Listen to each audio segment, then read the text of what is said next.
Stack में आपका स्वागत है और मैं आशीष फिर से एक नई वीडियो के साथ। और गाइस जो हमारी आज की वीडियो है दोस्तों, ये जो वीडियो है ये चिमनी नोट वर्किंग का दूसरा पार्ट है। तो इसमें हमने जो पार्ट है हमारा अवेलेबल हो गया था, उस समय हमारे पास पार्ट नहीं था। उस फर्स्ट वीडियो हमने ये देखा था कि हमारी चिमनी के अंदर क्या क्या खराब है और जो भी सामान हमें खराब मिला हमने उसे इस वीडियो में असेंबल करके चिमनी को तैयार कर दिया है। तो गाइस देखिए किस तरह से इसे हमने तैयार करा है। जो भी टेक्नीशियन है हमसे देखिए सीखने का बहुत अच्छा मौका होता है। तो पहला पार्ट हमने बनाया था उसका लिंक मैंने डिस्क्रिप्शन में दे दिया है और दूसरा पार्ट हमारा ये तैयार है और इसमें आप देखेंगे कि किस तरह से हमने उन पार्टों को लेके चिमनी को तैयार कर दिया है और बहुत अच्छी लगने वाली है वीडियो। अगर दोस्तों वीडियो आपको अच्छी लगे तो वीडियो को लाइक करें, कमेंट करें, शेयर करें ज्यादा से ज्यादा। वीडियो बहुत मेहनत लगती है एक वीडियो को बनाने के लिए, तो आपका एक लाइक जरूर बनता है इसके लिए। और चलो आगे देखते हैं इस वीडियो को।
इसकी ऑयल ट्रे भी लग गई है, देखो टेप से चिपका रखे थे।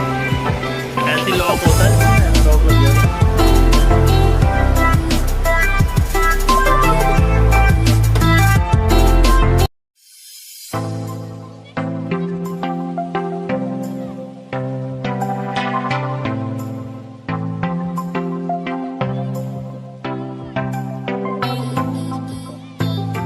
गाइस कैसी लगी आपको आज की वीडियो, कमेंट बॉक्स में जरूर बताएं। वीडियो को लाइक करें, ज्यादा से ज्यादा शेयर करें। अगर गाइस किसी को भी कोई दिक्कत आई है वीडियो में, कुछ पूछना चाहते हैं, जो भी मेरे टेक्नीशियन भाई है, किसी भी चीज को लेके आप पूछना चाहते हैं तो कमेंट बॉक्स में पूछ सकते हैं। और ज्यादा से ज्यादा इस वीडियो को शेयर करें। और जो जरूरतमंद है, जो कि इस काम को सीख रहे हैं और क्या नाम है, चिमनी या इलेक्ट्रिकल का कोई भी काम सीख रहे हैं, तो वो YouTube की मदद ले सकते हैं। और यदि आपको मुझसे कोई मदद चाहिए, जो भी आपका सवाल है उसे कमेंट बॉक्स में कमेंट करके पूछ सकते हैं। आपके जितने भी सवाल है उनके आंसर देने की पूरी कोशिश करूंगा। तो गाइस आज के लिए इतना ही, फिर मिलूंगा नेक्स्ट वीडियो में। Take care, bye bye.